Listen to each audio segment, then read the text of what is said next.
And welcome in, ladies and gentlemen. It is Sunday at 10:30. It is bright and shiny, sunny out there today. That wasn't the case last night. It is in the driver's seat with Corey Renforth. Bandit, 3 weeks straight. 3 weeks. Mother Nature wins. She's dirty. We're not going to say it. We're trying to. Remember? Way to keep it G-rated. Yeah. She's a lovely lady. God bless her. Got the dark hat on today. You're the bad guy. Yeah. I wasn't the bad. I was the back row guy last night. So we did get a heat race in. Okay. And I feel terrible. Drew put a lot of work. Drew Haney put a lot of work in that car. Like, just he just wanted to see where it was at. Like, because I'm like, I can't tell anybody. Like, I don't know. I've never messed with it. So he was like just kind of exploring it. And the best thing you said to me earlier, you said well, give me the quote because I don't want to mess it up. He said it'll either drive a lot like it did or it'll be complete opposite. Which so it's like, okay. all right, this is a heck of a range we got here.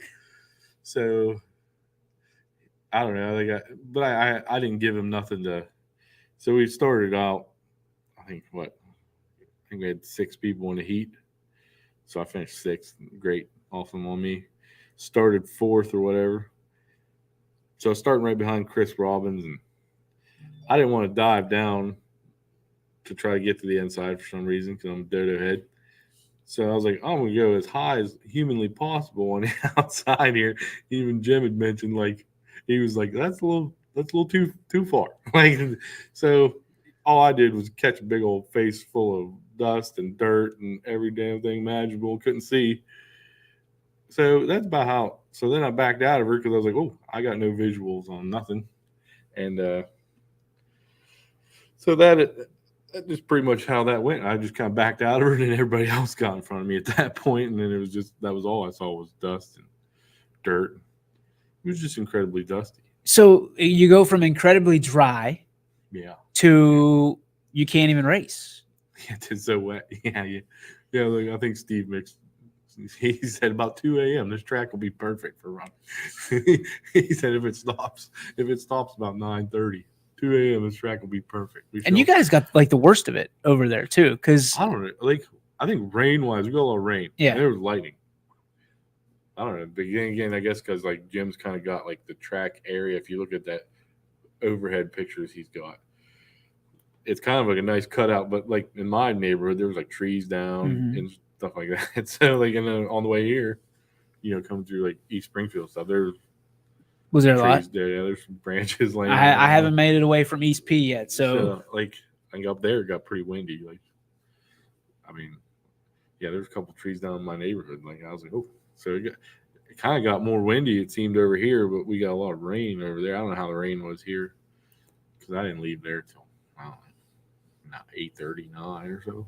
So how quickly did Jim make the call? I know he put a lot of effort into it. I saw the post this morning about how frustrated obviously he is, but the Racers seem to be okay with it. They seem to be, very, because Jim tried. Jim did the best he possibly could to get, you got a heat race in. Yeah, well, I mean, not everybody got heat races in, but I mean, at this time with everything that's going on, we've talked about that. You can't fault his effort. No, you're not going to hold that against him. You go out there and you hope it works out, and he hopes it works out because he didn't want to keep postponing these things. Like, especially like last night's pretty important. It's a memorial race for Rick Siciliano, who did work on a lot of people's cars at an extremely reasonable price there. So like. And like Mark Sukon said after he passed away, he's like, racing just got way more expensive. Like, and so when you get stuff like that coming up, like memorial races, you really hate to push it back, I imagine, because now you're like, well, dang, we was really hoping to celebrate this person. And so it probably does frustrate him to a point, like, I mean, we're 0-3. He said it best. He said, I've never seen Rain Check get a rain check before. Yeah. So now you've got races that, I mean, the season's getting backed up. The question becomes, do they become cancellations or postponements where you're going to make those races up? Yeah. Well, I mean, I don't know. I don't know how it works as a promoter, you know. So if you're trying to get people to sponsor every weekend, you know, like Mm-hmm. if you don't have anybody sponsor, I'm sure you could just throw that weekend, you know, like this Memorial race on a weekend. You know, Sure. but if you do have somebody doing it, like I said, I'm just steering wheel holder, man. I'm not a business person. I'm not gonna pretend to know how that all works out.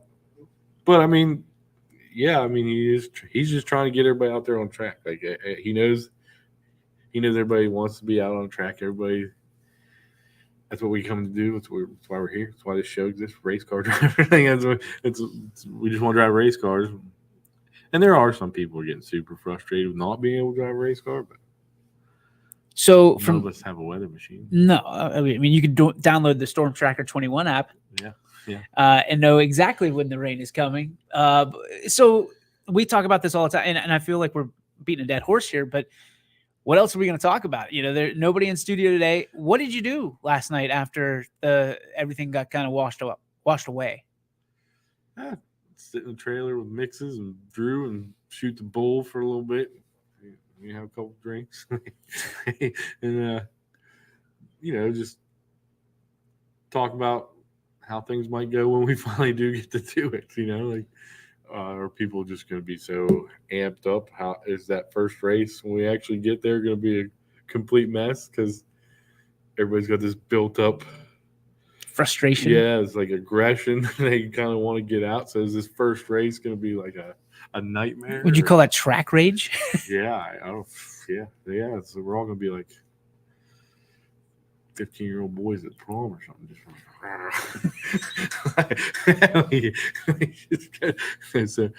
so I don't know. Like, yeah, it could get interesting, or it could be like everybody's just thankful and. Well, do you think? I mean, we've talked about this before, but you know, I would imagine people would go out and be very over aggressive. But you said it costs a little bit more this year with all the parts and stuff. Do you think people are going to be a little less?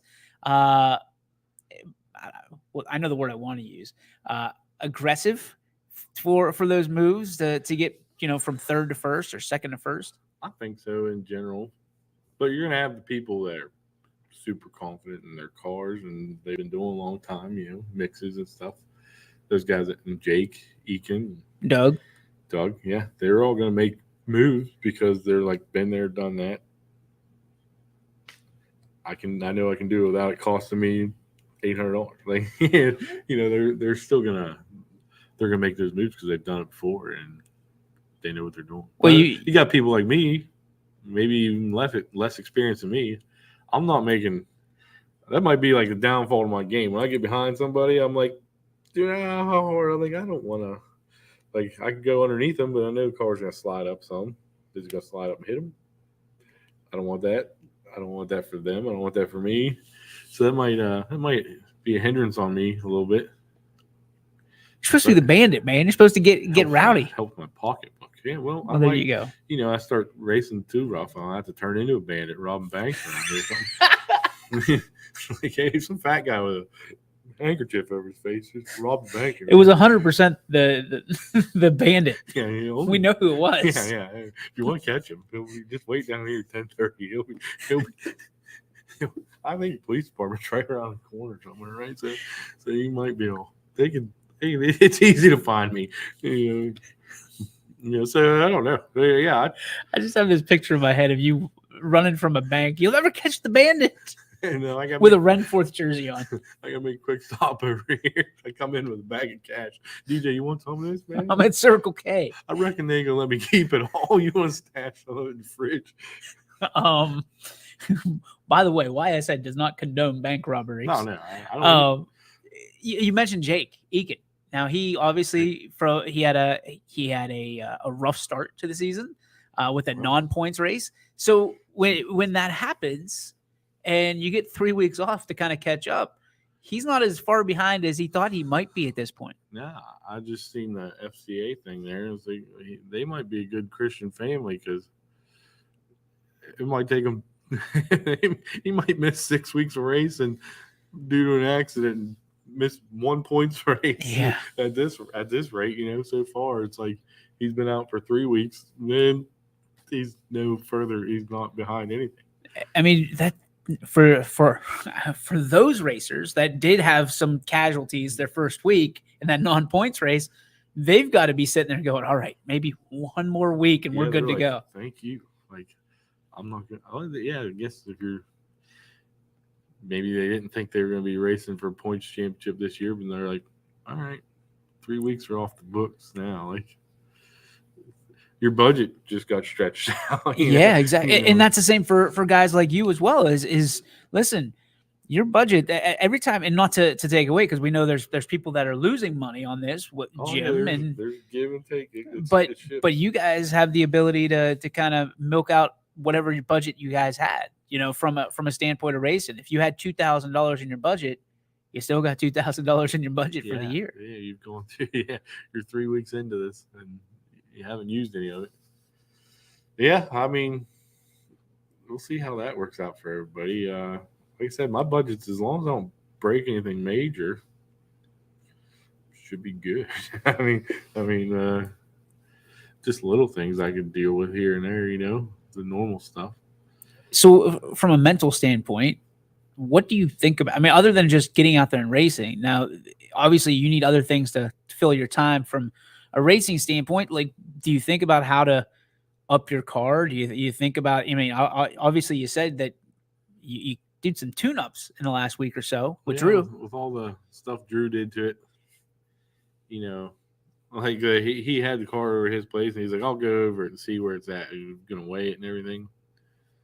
So, you change the weights on the corners, and there's a certain amount of percentage of weight you want on the left side. So when it turns, it transfers over because the car leans, and certain percentage of that you want in the back. And it's like, there's cross weights. So I found out there's two different types of mechanics in this world. There's like guys like me that can take parts off, put parts on.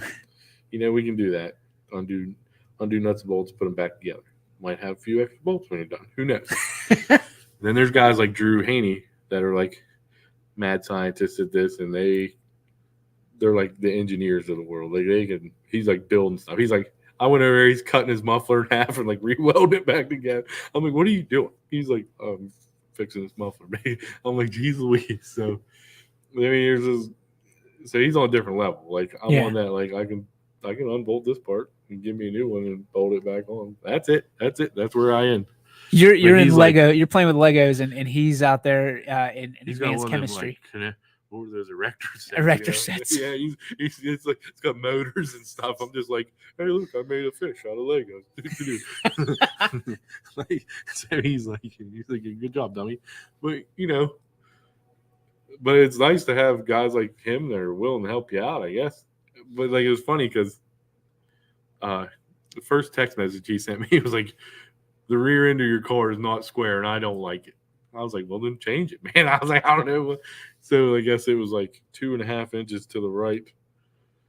So that requires like you gotta take the whole rear axle of the car and like shift it over. So now you had to like make a bar to put in there to like change these. It's like that stuff I'm never gonna do because I'm not on that level as a mechanic. Like I said, there's different levels to that game. So then he moved that over and he went from there, and he's like, he's measuring stuff and making sure everything, like, I was like, yeah, I never would have. He's got gauges out that So how did the car feel last night? It felt good. I mean, it felt okay. But again, like he was telling me, he's like, you're not really going to get any information off of how dry that was. And where I was at the top, it was just so slick. But it's still like I didn't lose control of the car. I wasn't out of control. You made it past the green. Just couldn't. Yeah, I made it past the flag stand, but I just couldn't see because, like, I mean, it was just like, whoa. Like Chris is right in front of me, but I can't see him. He's like from me to you away. I couldn't see it. If he got any further than me and you away, like I couldn't see him. It's like a dust storm. Yeah, and I can almost touch you from here. So it's like if he's just a little bit further than you are, he's gone. Like he's out of my view. Wow. Until we get like halfway down the straight. And then I'm like, okay, there he is. So that's you take the foot off the gas a little bit, right? Because you can't see. And I'm like, then you're up there. It's so loose. Well, like I said, I went a little too high that first time. So I'm up there and I'm like backing out of it because I don't want to. You don't want to get into it, and then next thing you know. But I'm like, all right, I might be able to find something, and it didn't. It wasn't like I said. It wasn't out of control. It felt good. Felt stable. I mean, I know Drew wanted me to give him feedback. He's like, let me know. He's like, we'll start moving stuff around. Like, so I'm like, all right. But I'm like, but he's like, yeah, there's nothing we're gonna learn from. But I could see now what they were talking about, the way he has it. Like when the track's wetter now, I can see where I'm gonna like it more. Like Okay. Well, that's good. Even from last night's standpoint, I could feel like, okay, I can see where this is going to be faster when it's wetter now instead of like out of control. Because like I said, it just felt stable. When it was wet, it was unstable. So most people talk about the tires as being the reason that you either like the slick track or you like it being a little bit more wet and tacky. That's not necessarily the case. Well, it is and it's not. Yeah, I mean, heck, if you get everything set up to a good point, it could be to the point where just what you have going on with tire pressures and whatnot. Yeah. If you got everything else set up correctly, it could be how much, how good the grooves are on your tires. So those tires, they got the grooves on our race tires. They have a flat edge, but that's like a cutting edge, like a ice skate. Yeah. So that's like going to be digging into the dirt, and that's why when the track's dry, it's slip. Yep. Because that cutting edge isn't getting into the dirt. It's not getting anything. And when it's wet, just a little wet, like just moist ground, it really cuts in. And then when it's too wet, it's everything just goes away. Yeah. So that's the whole theory behind when it's just nice and moist, you get a lot. It's real fast because then you, like I said, the cutting edge of that tire groove is just cutting in there, and you're holding like an ice skate. But so I mean, it can get to that point, but I'm not there like as a driver, I reckon. And there's guys that like different, like Teddy Williams. He likes those American Racer tires over Hoosiers. He prefers them. I think they're softer tire maybe. So it being a softer tire, it's going to kind of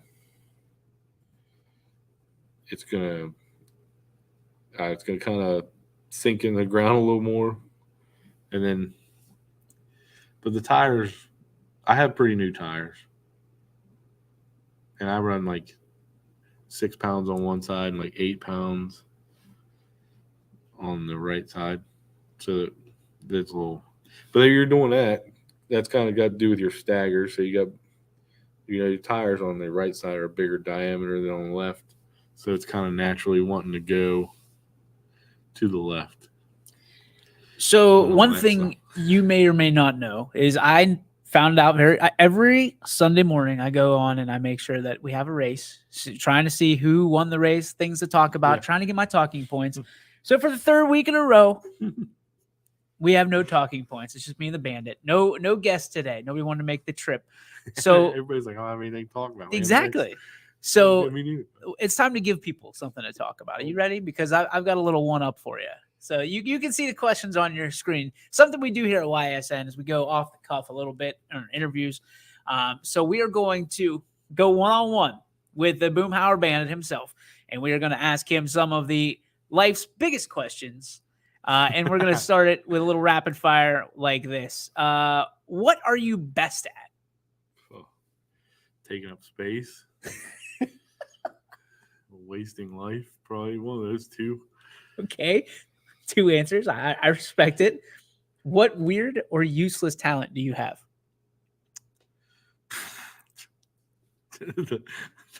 I don't know. Everything I do is useless. So there you go. Okay. What are some of the strange beliefs that some people have in racing? Oh, gee. Oh, no. We're not getting political. I know where this was going. In racing? I probably have some of the strangest beliefs. Okay. Which one? What are they?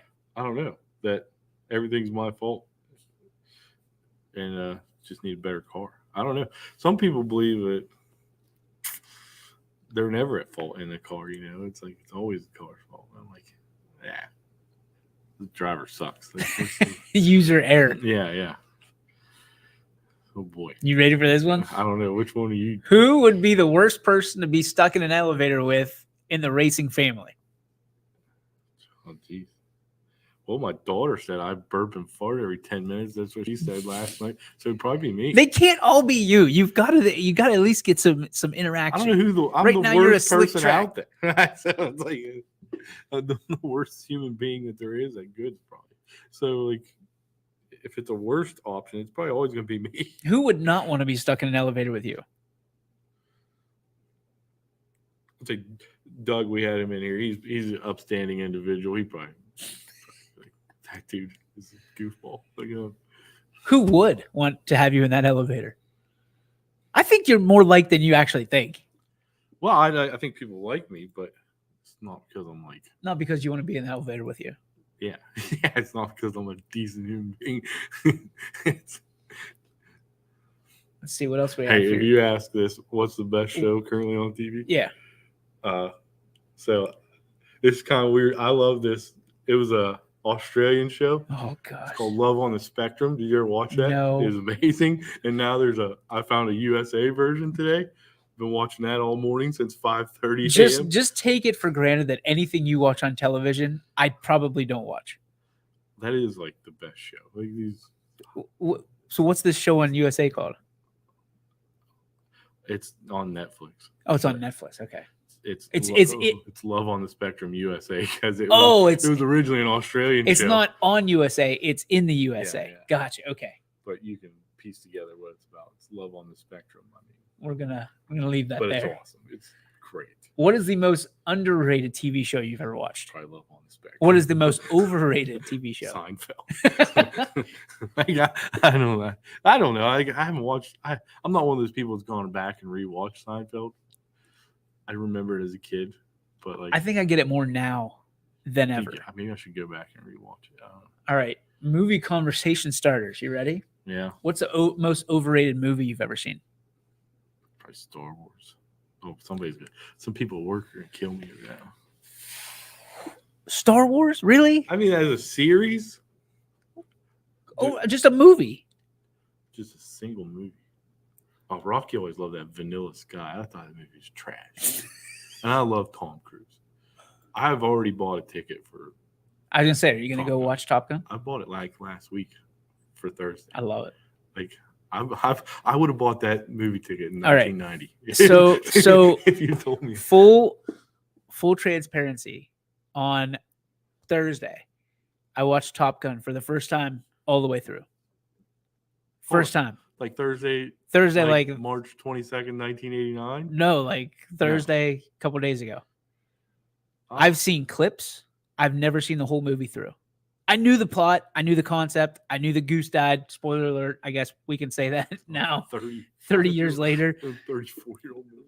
But I never watched it through because, first off, the Take My Breath Away stuff, I was like, all right, this is a girly There's movie. some classic songs in that movie.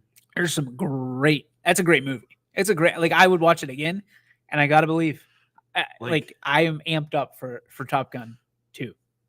Like, okay, so like I remember watching Walker, Texas Ranger. That's probably the best TV show ever. Like, by the way.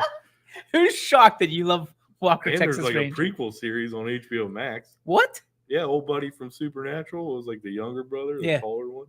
Yeah, he's like Walker in that. Yeah, so like Cordell Walker. yeah, but like his sidekick, the one old boy, he was in Top Gun too. He was, yeah. Yeah, I'm like, oh no, him. I'm like, I would always say, that. What was his name? Started with a T, right? Yeah, but I don't want to. I can't remember. Screw it up. Yeah. Yeah, I'll probably be so off. Let's go. Do you listen or like classical music? I listen to Hank Williams Sr. I guess it's classical. It's classic. It's like country music from 1940s and 50s. It's like God is smiling down on me right now with this question. What are the 3 best apps on your phone right now? The ones you use the most? Pizza Hut, Papa John's, and Facebook. And your Grubhub, I got them all, buddy.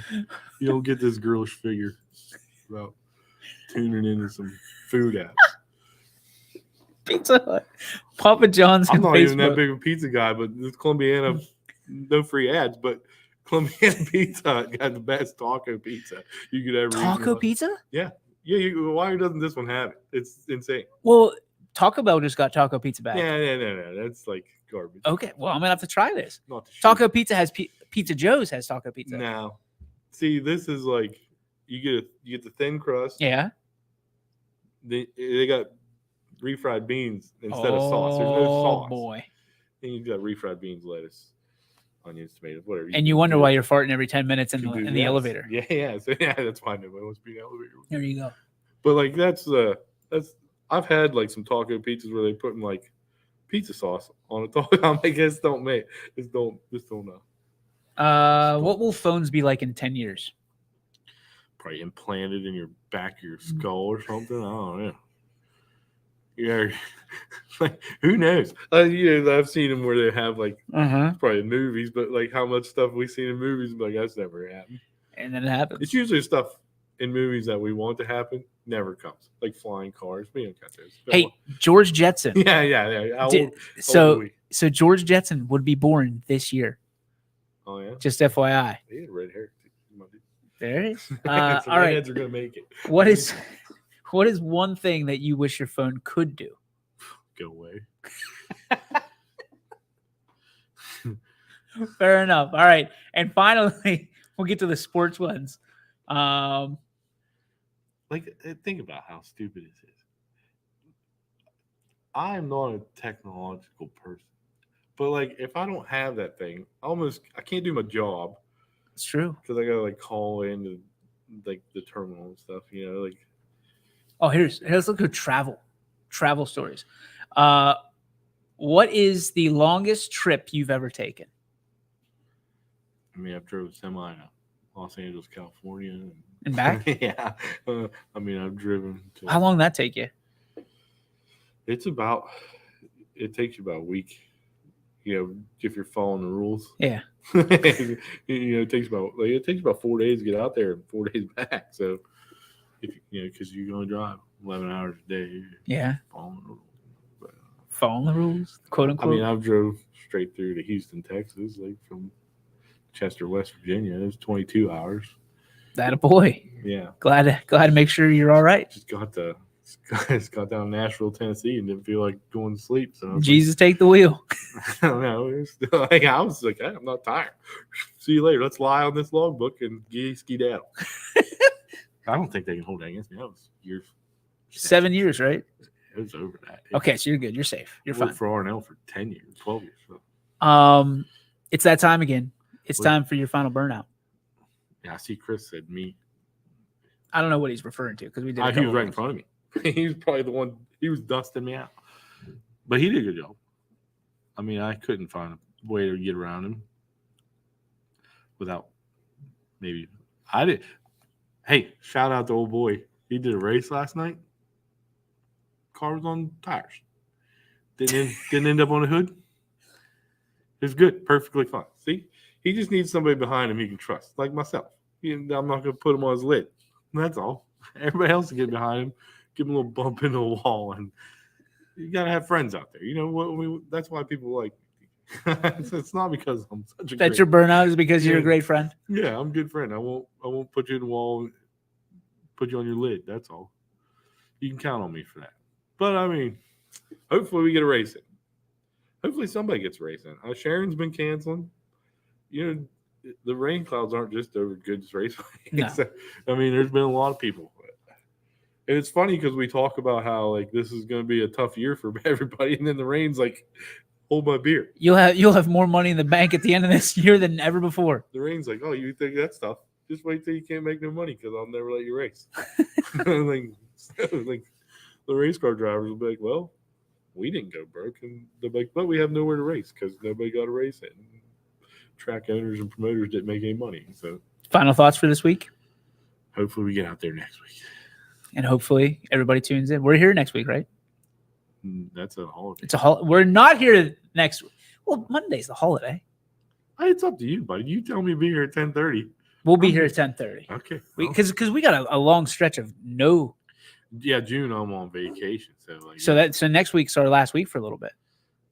well, we have the second, or no, we'll have like June, whatever, 2 weeks in June, and then 2 weeks off. Okay. And then we're pretty much right after that's July 4th. So we're almost That is a holiday. We're almost July 4th is a holiday. Memorial Day is I respect July it. 4th is a holiday because that Saturday, another bender might break me. That's a good song.